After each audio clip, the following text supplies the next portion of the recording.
Hello la tribu des sensibles, aujourd'hui nous nous retrouvons pour une nouvelle vidéo qui je pense va vous intéresser parce qu'on va parler reconversion professionnelle.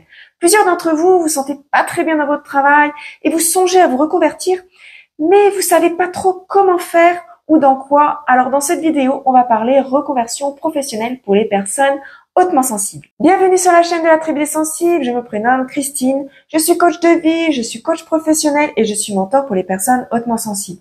Je vous accompagne à vous épanouir avec votre sensibilité dans votre quotidien et dans votre vie professionnelle. Vous pouvez, mais tellement plus que ce que vous pensez actuellement. Avant d'entamer le sujet du jour, abonnez-vous à ma chaîne La Tribu des Sensibles. Ça va m'aider dans mon travail et aussi pour que la diffusion soit beaucoup plus grande et qu'on parle encore beaucoup plus d'autres sensibilités.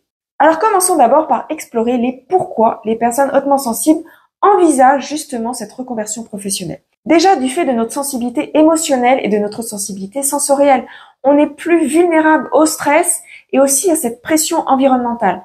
Lorsqu'on travaille dans des environnements qui ne correspondent pas à nos besoins, ça peut entraîner une plus grande fatigue, une surstimulation et aussi des difficultés à maintenir un équilibre émotionnel.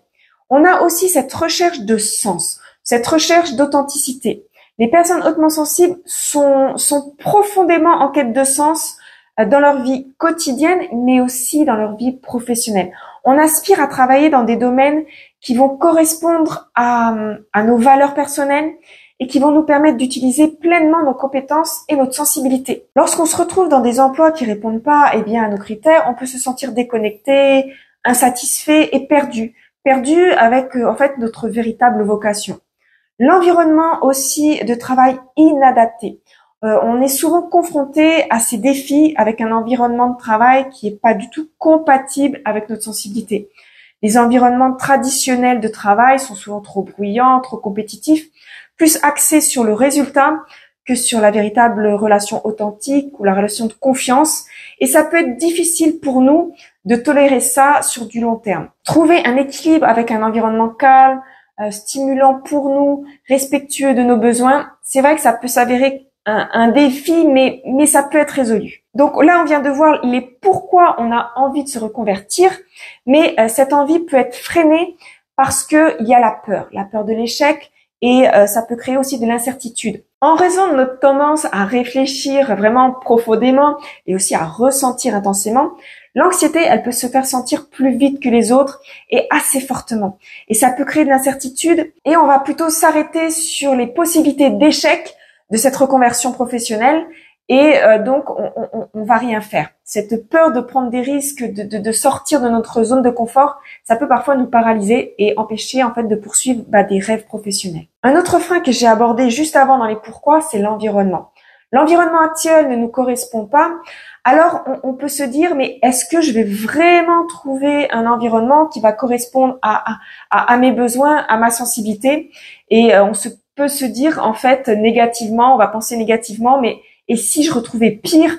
Alors, par cette peur, on va préférer rester dans le connu que d'aller dans l'inconnu et ne pas savoir. Mais vous pouvez dépasser ça et c'est pourquoi dans cette vidéo, je vous donne 5 étapes pour réussir cette reconversion. Première étape, c'est votre auto-évaluation. Prenez un temps pour plonger dans une introspection sur vous-même. Identifiez vos passions, identifiez vos valeurs, identifiez vos compétences. Posez-vous des questions sur ce qui vous motive réellement, sur les domaines où vous êtes bon naturellement. Faites une liste de vos forces, de vos faiblesses, de vos intérêts et même de vos rêves professionnels.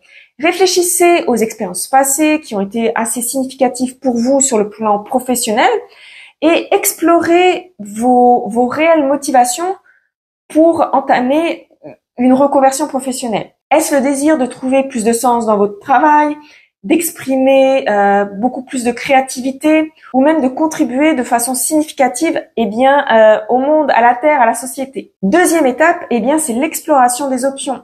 Une fois que vous avez une meilleure compréhension de vous-même, vous allez pouvoir commencer à explorer les différentes possibilités de carrière qui vont correspondre à vos besoins, qui vont correspondre à votre sensibilité et qui vont correspondre à vos objectifs. Alors faites des recherches sur les entreprises, sur les professions qui vont valoriser les compétences que vous avez déjà. Identifiez, par exemple, les domaines qui vont vous passionner, qui vont s'aligner avec vos valeurs personnelles. Tenez compte des facteurs tels que l'environnement de travail, la culture de l'entreprise, les opportunités de croissance, les opportunités de développement et ainsi que l'impact social et environnemental de l'entreprise ou de la profession dans laquelle vous avez envie de vous reconvertir. Troisième étape, eh bien, c'est la formation. Une fois que vous avez identifié le domaine qui vous intéresse, eh bien, formez-vous. Investissez dans une formation. Investissez dans le développement professionnel. Ça peut, par exemple, être dans des cours en ligne, des ateliers, des certifications, ou même retourner à l'école pour avoir un diplôme. Identifiez en fait les compétences que vous avez besoin d'acquérir pour entamer cette nouvelle carrière. Élaborez un plan pour acquérir ces compétences. Explorez les options de formation qui vont vous permettre en fait de développer des compétences qui vont vous permettre d'être beaucoup plus efficace. Quatrième étape, c'est le réseau, le soutien. Entourez-vous de personnes qui vont vouloir vous soutenir dans votre démarche de reconversion. Vous pouvez rejoindre des groupes ou même des communautés qui sont en ligne sur les réseaux sociaux. Cherchez aussi des mentors ou des coachs qui peuvent vous guider dans ce processus. Et d'ailleurs, je suis là pour ça. Je vous accompagne dans ce parcours et vous pouvez me contacter directement en messagerie privée d'Instagram ou vous avez des liens dans la description de cette vidéo où je vous mets mon adresse mail et aussi les différentes formations que je fais qui vont vous permettre de pouvoir réussir votre conversion professionnelle. Cinquième étape, c'est la planification et la mise en œuvre. Une fois que vous avez identifié cette nouvelle direction professionnelle, élaborez vraiment un plan qui va être détaillé pour réaliser cette transition. Identifiez les étapes que vous devez franchir, définissez un calendrier qui va être réaliste pour chaque étape. Ce qui veut dire, on lâche pas son job comme ça se prépare. Il y a des étapes avant de dire je quitte mon job. Prenez aussi des mesures concrètes pour mettre en œuvre ce plan. Recherchez par exemple un stage ou travailler à mi-temps dans le domaine que vous venez de choisir. Créer un site web. Vous pouvez créer une page Instagram, Facebook et même LinkedIn. Ces 5 étapes vont vous demander de la détermination et de l'engagement. Mais je pense que vous savez ce que vous voulez. Vous voulez vous sentir bien au travail et vous levez chaque matin avec du plaisir en vous disant que vous allez travailler dans un domaine qui vous plaît, qui vous respecte et qui respecte votre sensibilité. La reconversion professionnelle pour nous, hautement sensibles, c'est une aventure exaltante car on se sent comme pousser des ailes parce que on voit qu'on va aller vers du mieux, qu'on va aller vers quelque chose qui nous respecte, on va se sentir beaucoup plus libre, beaucoup plus épanoui. Et cette peur de se lancer dans la reconversion professionnelle, ça peut être donc dépassé si vous suivez ces 5 étapes.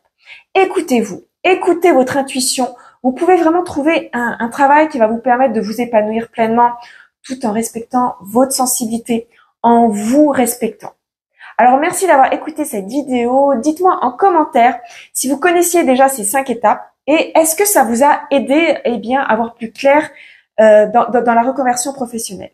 Mettez aussi un pouce levé pour que cette vidéo soit encore beaucoup plus diffusée et abonnez-vous à la chaîne de la Tribu des Sensibles pour en savoir plus sur la haute sensibilité et dévoiler votre potentiel de sensible. Prenez soin de vous et je vous dis à bientôt pour une prochaine vidéo et pour un prochain sujet. Bisous!